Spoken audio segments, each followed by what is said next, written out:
Hello, good afternoon. Welcome to my show. As usual, I'm Francis. I'm a student at the University of Chicago, studying neuroscience and classics. Today, I have my friends here. I have Daniel. He will introduce himself very soon, and then I also have my friend Congo, who is also joining me. Both of them are also students at the University of Chicago, so I'm gonna leave it to them for them to introduce themselves and then we start the conversation. So I will go with Daniel first. Okay, hi, my name is Daniel. As Francis has introduced me, I'm a computer science major at the University of Chicago. And the reason I'm here today is because I'm a Kenyan, above all things. So I'm talking as a Kenyan. I'm not talking as a political analyst, an economist, or a constitutional lawyer. I'm talking as a Kenyan. And I'm glad to have this conversation with all my friends, all my fellow Africans. And thank you, Francis, for this opportunity. Thank you very much, Daniel. And Bukongo, can you introduce yourself? Yeah, hi everyone. My name is Bukongo Sabonda. I'm from the DRC, and as Francis mentioned, I'm an undergraduate at the University of Chicago. And I'm also very looking forward to this conversation to talk about also I'm also just like Daniel, I'm not an expert, but I have interesting ideas, so I'm really happy to share it with you here. Yeah, and Francis is a Ghanaian. So it's just like West Africa, East Africa, and is it Central DRC, right? Technically, Central, Eastern, Southern. So All right. I'm starting with Daniel. For the past week, it's been very chaotic in Kenya. So what's actually happening? Maybe you can brief us on that. Okay, so the main thing that's been happening is Kenyans have been protesting the Finance Act of 2024, which is a series of proposed financial amendments that target income taxes, taxes on goods, which is VAT, and taxes on excess goods, which are like non-essential goods in the country. And these policies have basically been, I think I'm stepping too far now, but like the main idea here is that Kenyans have been protesting and saying they don't want this bill passed into a law. And in Kenya, like for a bill to pass into a law, there's a couple of stages that have to be followed. And Kenyans have been protesting at each and every stage up until the last stage where it goes to the president to sign. So that was the main protest you saw on Tuesday was the third reading. And after the third reading, that's when the president has to sign the law into a bill. So that's what you've been seeing people protesting. And the main reason they've been protesting this, actually, am I stepping ahead now? No. Oh, You're on track. okay. So the main reason people have been protesting the bill. So I have the underlying reasons and the actual act itself. Sorry. So the the bill seeks to introduce a digital marketplace tax, one that hasn't really existed before, and it's going to be valued at 5% for residents and 20% for non-residents. And this affects a lot of the younger people in the country. So it spans things like ride shares, um, food deliveries, freelance work, anything that's like on the digital marketplace is going to be taxed. And a lot of the people who are involved in this marketplace are like Gen Z. That's something I forgot to mention. The protests have been spearheaded by Gen Z in Kenya, so people born from 1997 to like 2012, because they're just entering the economic space in Kenya, they're entering the workforce, the political space, and they're seeing the conditions aren't favorable for them. And I'll explain what I mean by that later. So introduce these taxes, and most people who like an example of a freelancer would be someone who owns an Instagram store to sell wigs or sell makeup or something. They're barely earning $200 a month. So for each tax, they're barely significant income. That kind of desensitizes them or removes any incentive for them to work, like work basically. Um, some other tax proposals are like an eco tax that taxes goods that aren't really eco-friendly, like the manufactured goods that aren't really eco-friendly, that seems like a good thing in theory, but like some of the products affected by this tax would be like sanitary pads and diapers, and that's something that a big part of the Kenyan population is poor, and the women and the girls can't really afford to buy pads as it is. So increasing the price on that, what? That's what I can say. What? Yeah. Thank you very much. That was a, Would you like great to brief of what's actually happening in Kenya. It's been very sad, and I've been following this since last week, and I'm so grateful you've actually cleared the air about what's actually going on for people who actually don't know what's going on in Kenya. Bukongo, do you think it's right for us Daniel said this demonstration is spearheaded by the Gen Z. Do you think it's right for young people like that to step in for their right at this moment? I think, yeah, I think actually, again, thank you very much, Daniel, for that very good, like, recap about what is going on in Kenya. And I think, it's also a really big sign for all Africans because, like, young people in general make up more than 70% of African population. That's a reality. And but at the same time, young people, those 70% are the least involved in the decision making in most African countries. So for me to see young people in Kenya taking the step ahead and protesting about things that are affecting them directly and trying to change that narrative and owning that decision making power, I think it's a very powerful and at this period in time where when we look also in general in the world and the different tension, we can see that it really fits very well at this specific moment in time. So yeah, definitely, I think it's definitely a really right move to do at this specific time in history. And uh, and again, as Daniel said, there are a lot of other underlying reason as well from this uh, for this for this protest that are and young people, the Gen Z, are also resonating with that. For example, maybe the foreign policy of Kenyan uh, president, for example, and the way people are also being enraged by that as well, and that I think definitely, just to kind of sum up what I just said, yeah, I think definitely a right thing to do at this specific moment in time where young people are are are a lot in are many in Africa and are also increasing their consciousness about about their role in the development of Africa. Yeah. Yeah, so like it's very sad when you see these politicians. I think Daniel, I'm gonna come back to you because President Ruto really I think the last election he was actually represented as the man for young people. Do you think he has really disappointed Kenyans, especially young Kenyans like these Gen Z people? I would say so. And one reason I would say so is from around early in the year, medical interns and basically medical workers and say young people have been on strike because they're not getting paid. And these are people who hold the country's healthcare at their backs. They work day in, day out, and they're on strike for around 100 days because they're not getting paid.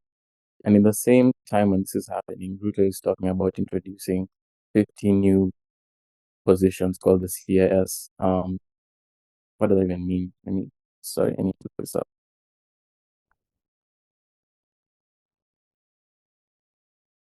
That's how useless they are. Yeah. Chief Administrative Secretary. Basically, the Kenyan government is divided into the legislature, the executive, and the judiciary. So within the executive, we have the ministry, the president, and the cabinet secretaries. The cabinet secretaries represent the ministry, like the Ministry of Health, the Ministry of Tourism, and all that. So they already have people in charge of the ministry. They wanted to introduce 15 new positions to be aides to the cabinet secretary. But what you're not seeing is that these positions are essentially useless and they're coming with new offices. So for each CAS that's appointed, that's a whole office being instituted. So with like PAs, like so much public expenditure is going to go into this position. A single CS would cost 10 million Kenya shillings. And their work is basically to be a subordinate to the cabinet secretary. So they're just like taking more of their work from them. So you have him channeling all this money to make a position. His The first lady has an office, the deputy president's wife has an office, his daughter has an office. He made the prime cabinet a position called the prime cabinet secretary that has an office, and his wife has an office. What do the wives do? Nothing. This is like billions of taxpayer money going to random offices, and they have doctors who are asking to be paid a decent, livable wage. So he's not supporting the young people. He only supports the elite. And by the elite, I mean members of parliament and politicians. Yeah, and that's a very concern, not only in Kenya, but I think on the whole continent, there's a problem of um, leaders amassing wealth for themselves. And Bukongo, do you think this what is happening in Kenya now is just a big caution to the other African countries as well? Mhm. Yeah, I think definitely it's as you mentioned, the same thing that is happening in so many other countries, and exactly these are the signs of bourgeois politics that we have been seeing for a very long time, even since independence time, where you see all these politicians amassing so much wealth and increasing so much their comfort, and as Daniel said, creating random jobs that's and they're gonna appoint their members of their tribes, members of their families on those random jobs that are actually not any. They're not doing any. They're not even a big necessity at the moment. While essential jobs like like the military, for example, in the DRC, where the military is underfunded, or for example, like a healthcare, as there were protests in Kenya, and even teachers, and there are all these essential jobs that are not properly funded because all the money, all the taxpayers' money, all the country's revenue go into the pockets of those bourgeois politics. So it's definitely a sign a sign to all other African youth. In my opinion, is actually a, a reminder to all other African people around to realize that what is happening in Kenya is the same thing that is also been happening in their own country. And if the people in Kenya have been bold and courageous to raise up and to protest, that all other African people as well must also follow the leads to also protest, because the same thing has also been happening in their own countries and in their own, like, and also publicly. That these are things that are not hidden. It's not like a conspiracy. These are true facts that are even sometimes bragged like and promoted by those same officials that are saying, yeah. Yeah. That's a very good response. Yeah. So going back to Daniel, this protest has led to 23 people dying since yesterday, based on what I read. And I think that's actually something that normally happens in Africa when there is any demonstration. I remember back in 2020 in my country where there was the election, the 2020 um, parliamentary and presidential election. There was some protest where um, 8 people died throughout the election based on these protests. And up till now, sadly, the president has never and ever said anything about these kind of deaths. And here is it just happened in Kenya. For the past week, 23 people died, and um, there was a protest again that President Ruto should resign from his office. And it seems these African leaders don't actually represent the people that voted them into power. So, do you think African leaders actually represent the people? Do they actually care about the people based on their style of leadership and claiming to care for the people whilst they are not? Like, based on what we are seeing from other African countries and what just happened in Kenya right now. This is a good question. Actually, as we speak, or probably like an hour ago, Ruto was like, summoned by like a couple of journalists to have an interview about what's happening, about grilling him. I wasn't able to watch the whole interview because I was preparing for this one. But two things I saw.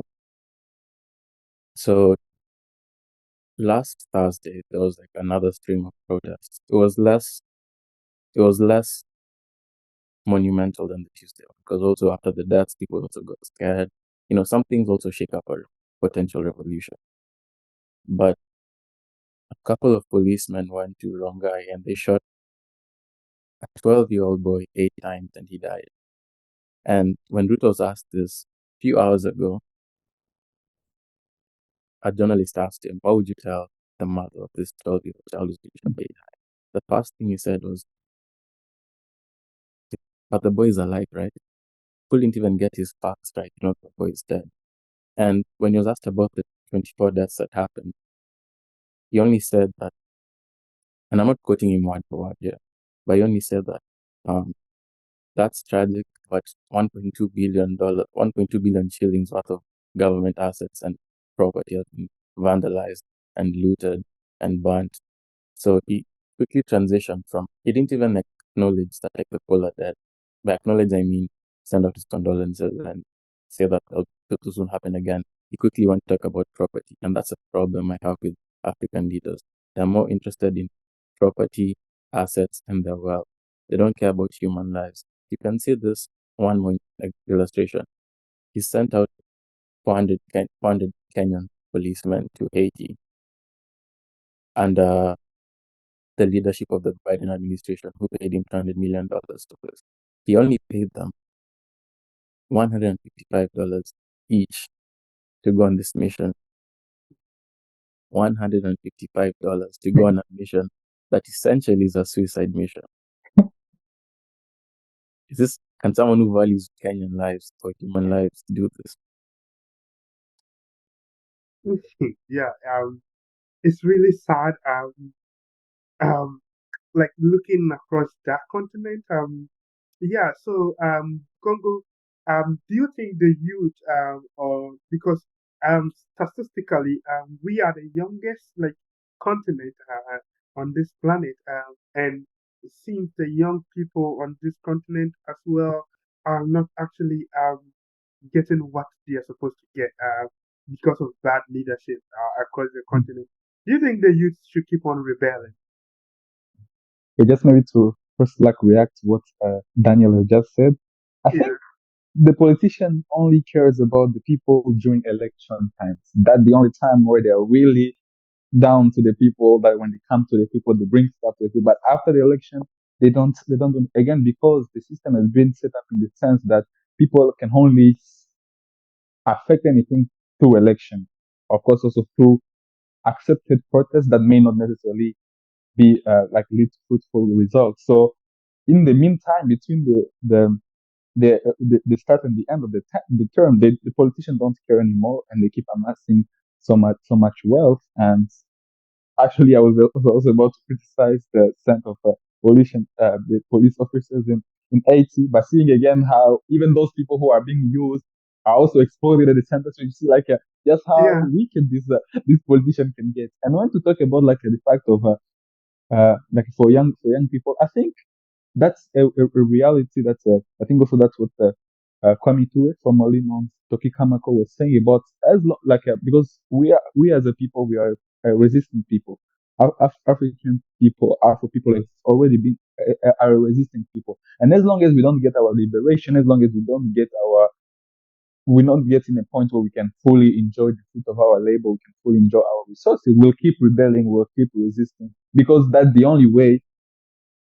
Until now, that's the only way we have ever get something true. If you look at the history of Africa, true independencies has been those one which have been got through actual fight from the people, not the one that have been granted. These are sham independencies that the politicians get, but the one where the people have actually fought and actually know the weight of their independencies.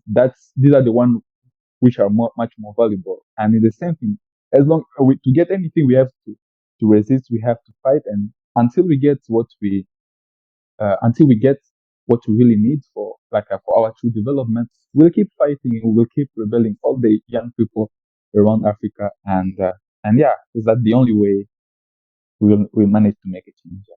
Yeah, and do you see a vast progress in this, like that is going to actually change the change that we are seeking for? We will get it soon? Yes, and again, we need to also be as well patient and understand. For example, just in general, revolution is a process. Like any change has never been like the next day things. And evolution is not an event; it's a process. And we need to also be able to appreciate the small gain that we can see. One of the gains, for example, that we have seen through the protest, how the president, like Ruto, did not sign the bill. That's already really that need to be understood that he didn't sign because of the impact and the voices of the young Kenyans who have been said. That to acknowledge those small gains that have been obtained, and to understand that this small gain can, when accumulating, lead to actually big changes. So I'm definitely seeing a lot of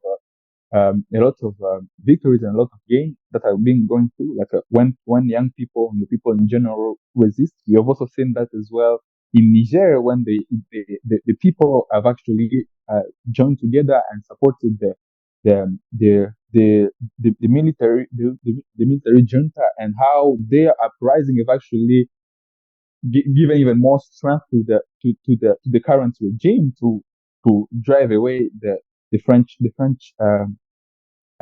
domination over the country, and even nowadays also U.S.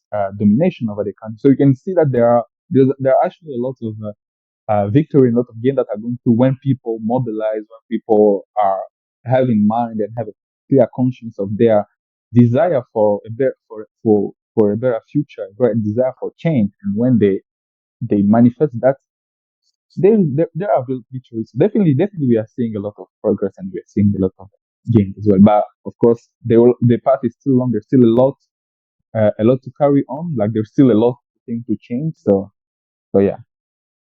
Yeah, and one of the biggest questions that I can ask um, is Daniel, do you think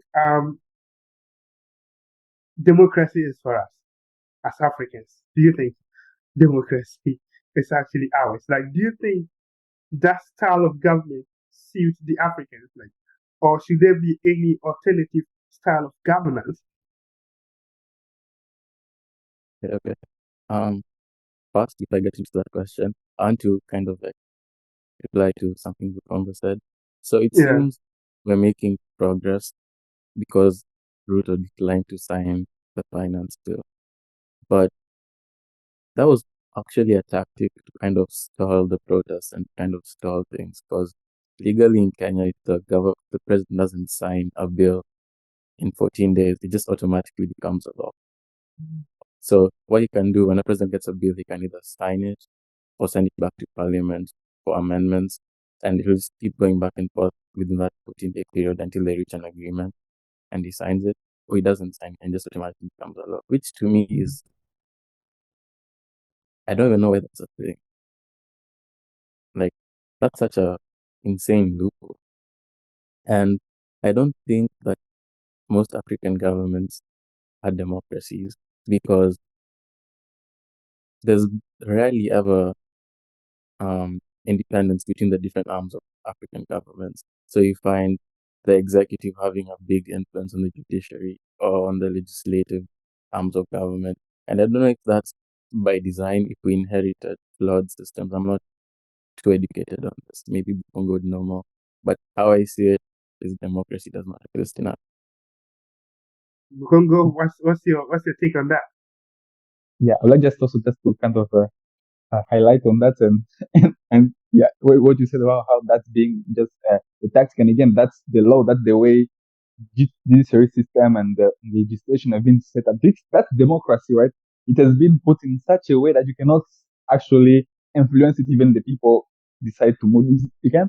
This shows again that these are the negative side of the negative effect of democracy. And again, we need to be careful what we define as democracy, because when we look at democracy, the way it has been like for example, through the National Endowment for Democracy. I don't know if you know that it's like this big U.S. non-profit which gives so much money to a lot of countries and a lot of NGOs and civil society groups to kind of indoctrinate the people for having like a democracy. So sometimes this is like the way it is presented. That's like this beautiful system where the people have power, but when you see on the ground how it's actually implemented, it's nothing like that.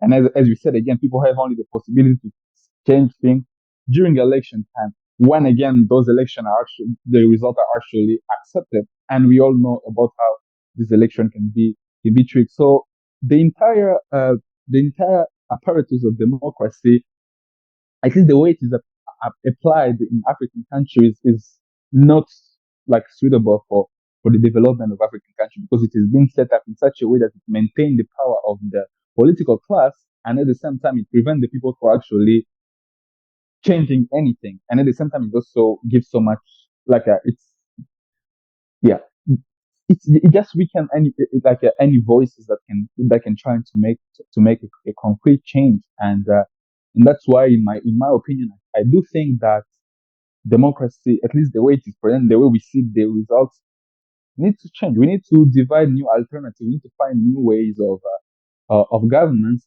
that are suitable to our material condition, that are suitable to our just our social and cultural condition as well. That will actually lead us to be able to give the people actual power to influence their reality as well. And for those alternatives, there are a lot of alternatives out there. And like, for example, um, in his Green Book, Muammar Gaddafi outlined a very interesting approach and an alternative to democracy, which involved like creating some sort of council instead of having these three like the judiciary, the legislative, and the president, but it has a more different approach, which creates some small councils, which give the possibility to the people, regular people, to actually influence the policies that are being made in the country. So these are already alternatives that a lot of revolutionaries and a lot of African people have been thinking about and developing for years. So we just have to be able to get away from us from this idea of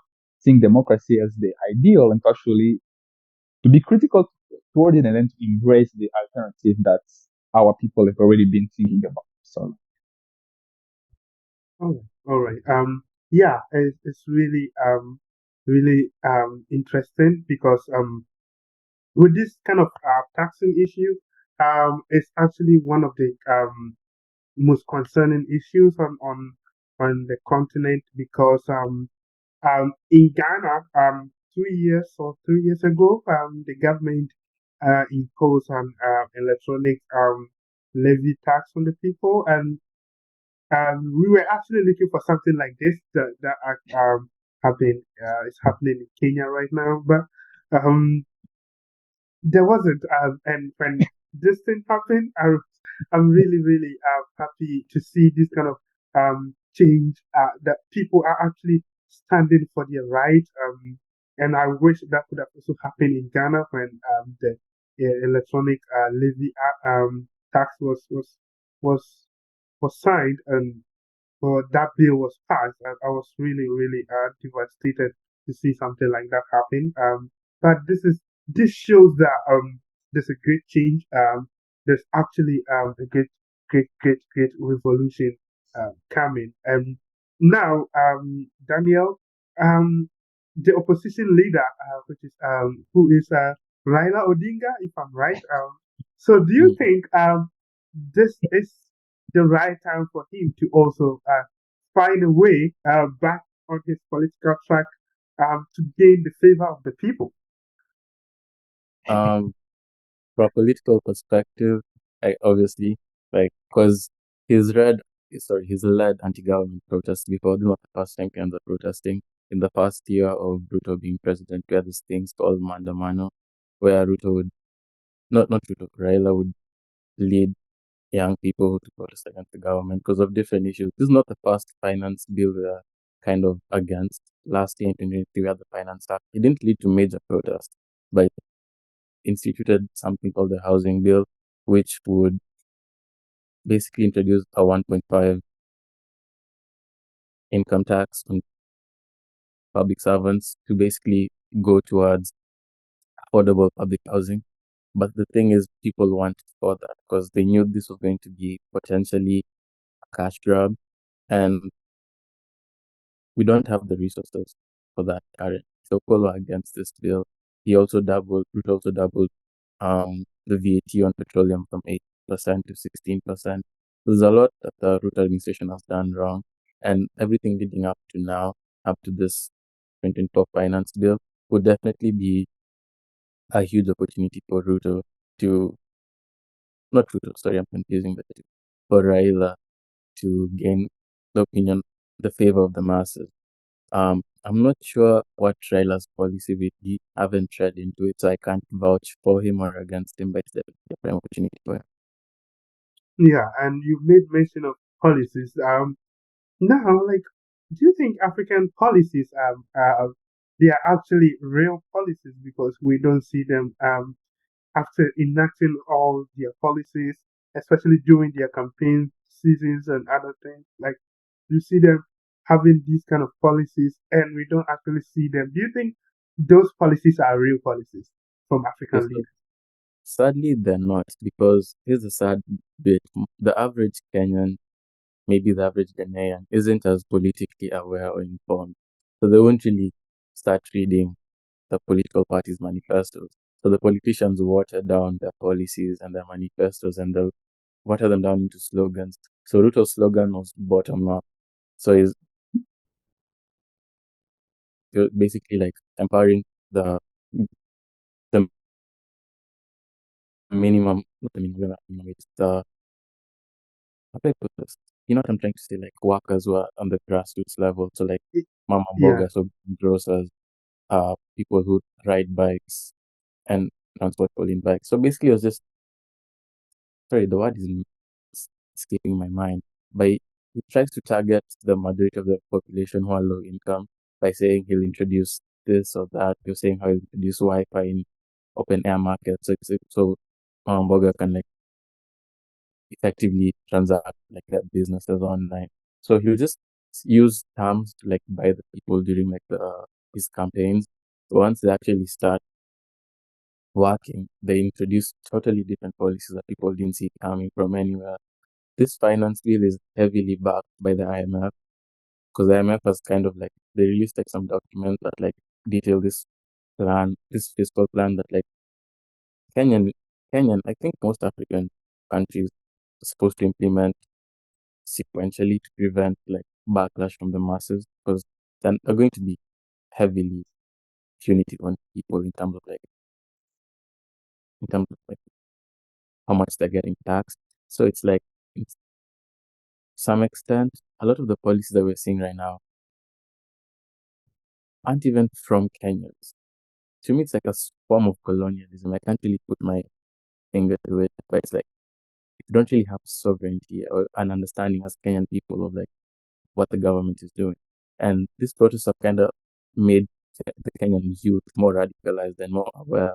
Most of us are reading what the finance bill is, what policy, like what Ruto has done since his time in office. So that's a good thing.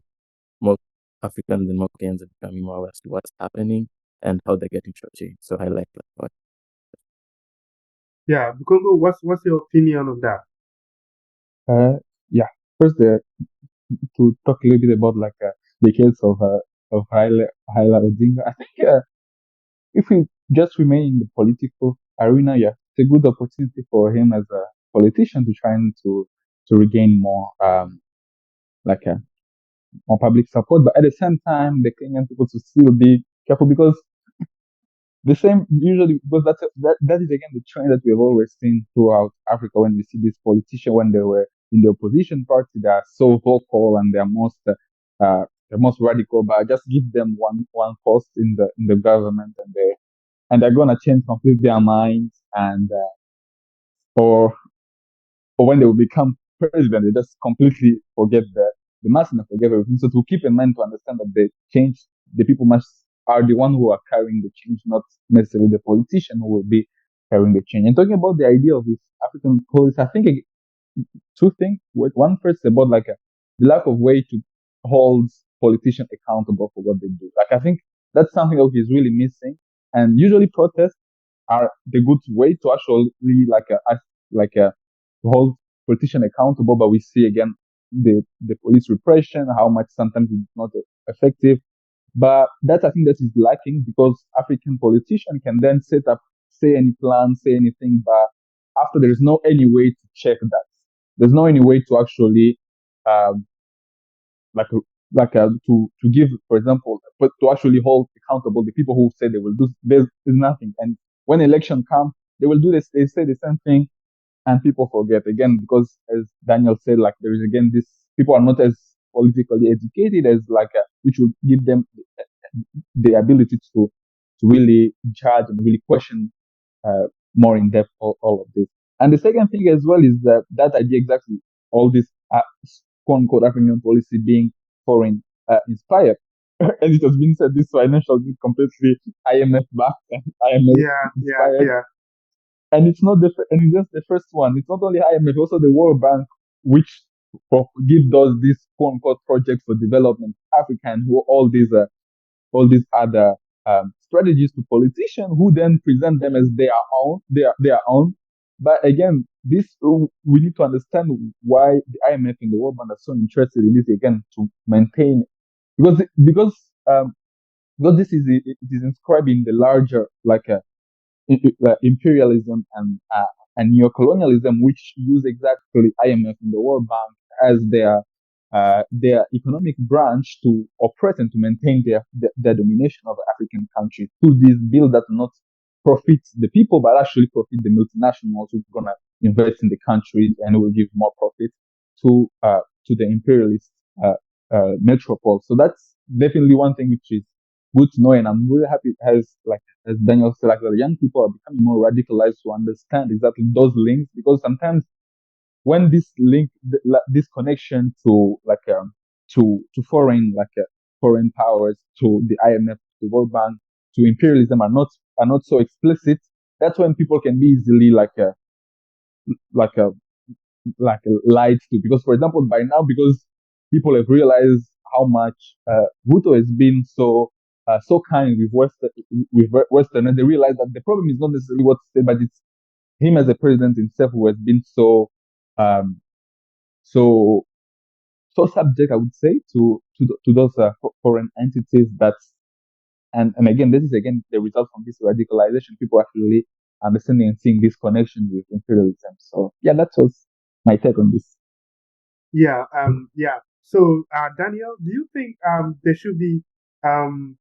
there should be like political education, especially with the older generations? Because this an election year in my country, Ghana, and it's very sad to see people take as much as $5, $10, even less than that, $3 to vote for people.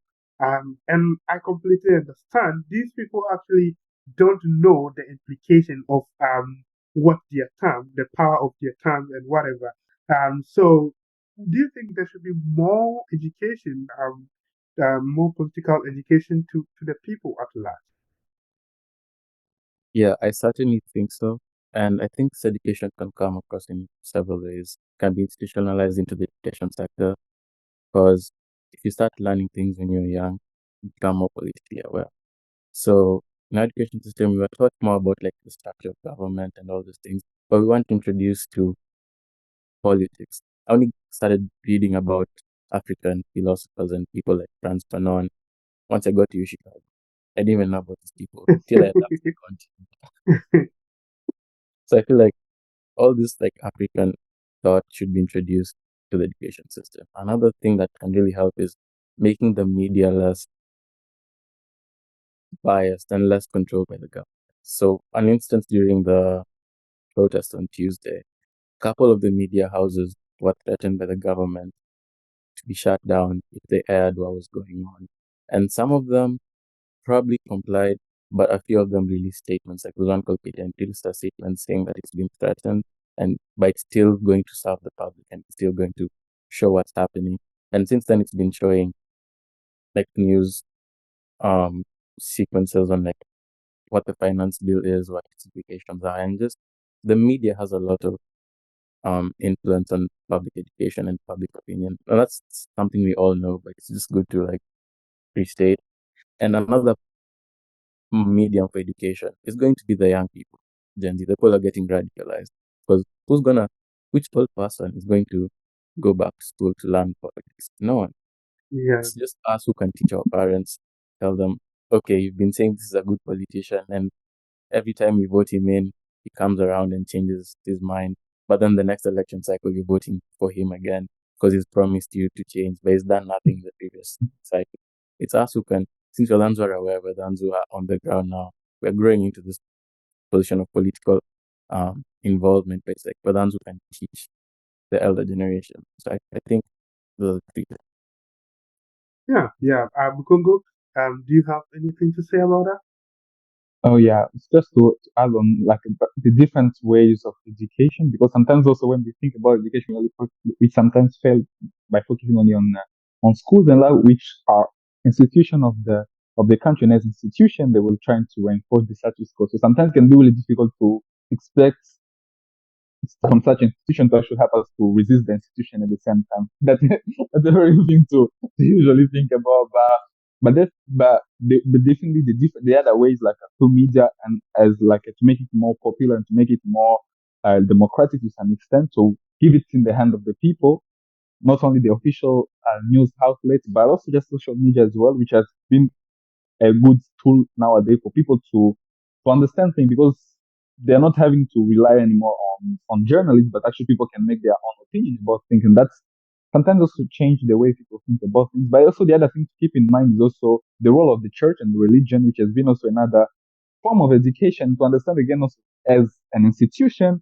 It's will only maintain the status quo. So to always realize all these things that will affect the education of the people, and to see how we can change all these elements so that people actually get a more are becoming more politically aware, because there's some people who will not, because we see that trend as well, to a lot of preachers and ministers and priests and pastors who become are talking about politics in their church, and they will present their opinion, and people will take that as a given, as a truth, and people are gonna develop that as their own as a political like ideology. Which again the same, because these politicians also go to the society to always understand these links and to then see how we can change all these different elements from the school, from schools, from media, and from the religious side as well, to change that and to actually give people the possibility to develop a critical mind and radical mind to actually question the system and to be able to develop ways to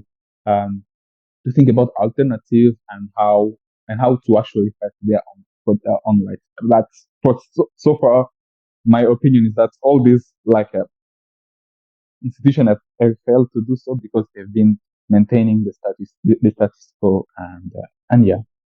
Yeah. Okay. That's good. That's good. And Daniel, I think this is the biggest question that I can ask you. Should President Ruto resign from his office? Yes. That's a quick answer. Yeah. No hesitation. To be honest, I don't even know how he's a president in the first place. He has a history record. There's a case. He had a case with the ICC, a case against crimes against humanity, because he was allegedly involved in the 2007-2008 post-election violence that led to the death of tens of thousands of Kenyans. He's allegedly involved in burning a church that had people inside. He's allegedly involved in grabbing land of a public school near where I live. Actually, I live near a public school. Okay. All right. And when the kids were protesting this, he allegedly was. The kids were tear gas. This is not allegedly. The kids were actually tear gas. Yeah. And these are like young kids, like 7, 8, 6-year-old children. He's allegedly behind a lot of political assassinations, abductions that even span up to last week. There are a lot of like political abductions. One happened today. A member of parliament was abducted in broad daylight under his administration. So this is a man who is ruthless. His policies aside, he's a ruthless man, allegedly. How is that a person who you can trust the country with? I'd rather trust my country with someone who has clean record than someone who has a history of assassination, genocide, and abduction and Mm, censorship. mm. So Bukongo? just based off that alone, I'd say Yeah, Yeah, so Bukongo, do you think he should resign? definitely, because again, he has shown even overtly his incompetence, and even more than that, we have seen also how he was so he has been also even with the wars in the Democratic Republic of Congo, how his country has been like allegedly funding the rebels group. It actually has hosted the one of the main leaders, Corneille Nangaa, who has formed like a coalition with the M23, which has captured like a few town like I think yesterday. So these rebels, like, and their leaders have had their like a creating their coalition in Nairobi under his administration. And when he was asked about to be held accountable, he has just joined Kigali's propaganda about like justification for the wars in Democratic Republic of Congo, which is again also the same thing that has been said when he went to Washington, when he was trying to justify literally people being killed in the Democratic Republic of Congo and the exploitation being going. That's what he wanted to do. So I think these are so many elements, not like so what he does abroad, again, who also administration sending soldiers, police officers in Haiti to kind of side with US current occupation of Haiti and the destabilization, which is first it's a suicide. That's the first thing. But at the same time, these people are getting uh, it's kind of they're getting the mandates to kill without any repercussion because UN mission there's no way to you cannot hold them accountable properly because they get a mandate to do whatever they can to whatever again to bring peace, right? So that's also a, a huge sign on and a huge mark on his record. So I think there are all these elements abroad and at home that he does that anybody who is anybody who is sane will realize now this is not the man who should remain in power. And I think if it could still he could still save uh his own reputation by resigning. I think that's the best thing he can do at the moment. To just resign and to acknowledge that he has failed the Kenyan people, he has failed the entire African people, and he has failed the world. So he needs to I think that's the nicest thing. But so far from what we see, I don't know if he's as ruthless he's been. Like I don't know if he's gonna be as nice. Yeah, yeah. I believe, for me, I think, with the exception of Paul Kagame and the newly elected Senegalese president, apart from them, the rest of sub-Saharan African leaders should resign from office. Yeah, that's what I believe. That's what I believe. One way, Yeah, one way. But we need to be super careful with Paul Kagame because again, the propaganda that has been around Paul Kagame is presenting him as a nice leader. As much as Rwanda has been developed, but we need to understand why and how Rwanda is. That's another whole different topic. I'm happy if you could host another interview to talk about it. But yeah, definitely, yeah, there are leaders who are actually doing things for their people, not thinking about those elected leaders looking about, for example, the people in the country in the Sahel, like the Captain Traore, Abdurrahman Chani from Niger, Traore from Burkina Faso, or or Assimi Goïta from Mali. Yeah, these are the leaders who are actually doing things for their people, and the people are support. These are the things that we can actually see, yeah, and the people from the countries are also supporting that. But again, yeah, because and just because I don't trust any elected officials. yeah, yeah, yeah. Okay, Daniel.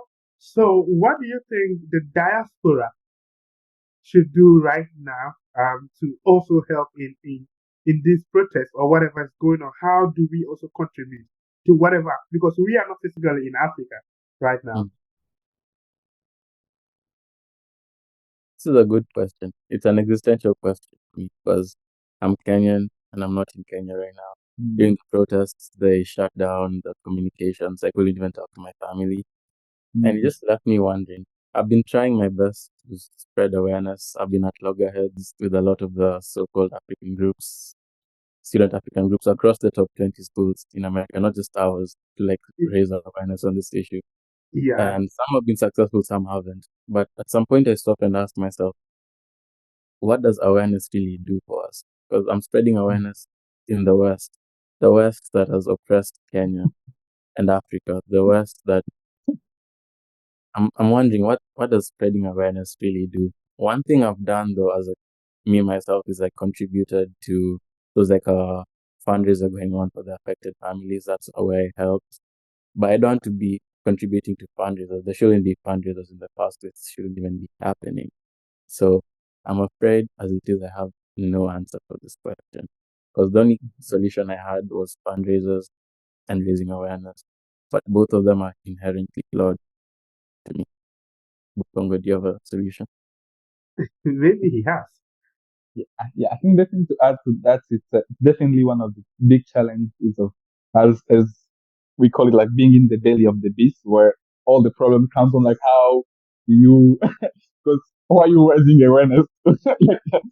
Because I totally resonate with that, because I also face the same like challenges trying to, how can I talk about the wars in the Democratic Republic of Congo and actually making sure that I'm actually doing something, not just me feeling good, but still there is something like the diaspora. There's still the responsibility to understand and to learn what is going on. I mean, from a Kenyan or someone who's like, no, not really, because you kind of know, but at the same time, you are in a position where you can understand it more in depth than the people who are on the ground, because not only the resources that are at your opportunity, but also just the safety, quote unquote, safety that you may have. So you have the ability and possibility to understand in depth what is going on in the ground and to be able to connect even to other international struggles, right?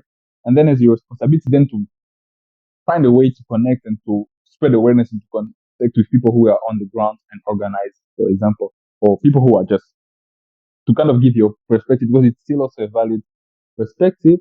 And that's why the part first to to educate ourselves, but also the part of raising awareness, I think it still have an impact, not only to like a, to Westerners, but I'm talking about like to other African people. That's one of it is the thing that we can still keep hope on that, because and I really really appreciate your efforts trying to rally and to speak about all these African organization, African student organization, because these are also, because we get, being in the diaspora gives you the unique chance and opportunity to be in contact with so many African students that you will not get if you're on the ground. So you get the possibility to inform them and to help them as well to see the connection between the struggle in Kenya and the struggle that's in their own countries, and then to then see, for example, things that have worked in Kenya or worked in their country, how you can kind of merge that, because that's how Pan Africanism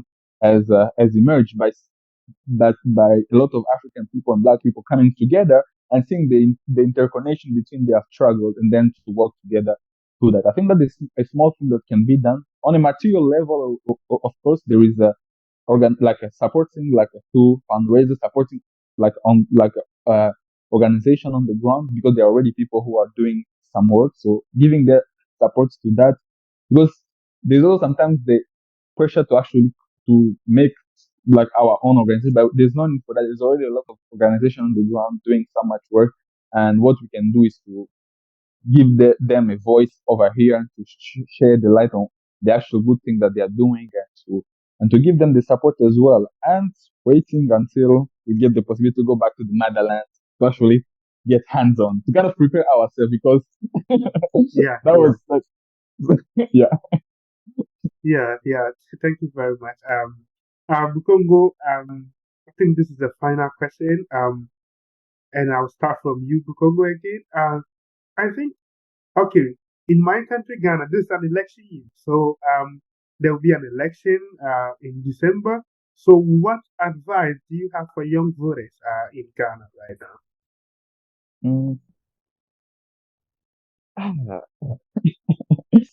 This is a very tricky question, because I have to answer by maintaining helping people to stay in the system, while I always want to ask people to think beyond it. But okay, let's try to do that intellectual exercise. I think what I would advise them is to be really critical about everything that is being said to them, and to really question and to challenge the leaders, and to just not blatantly accept wherever they say, and to actually challenge the leader to what they have done and what they are saying at the moment, and what they promise they will do. So it's kind of challenge the leaders onto that, and to understand as well the power of their vote as well.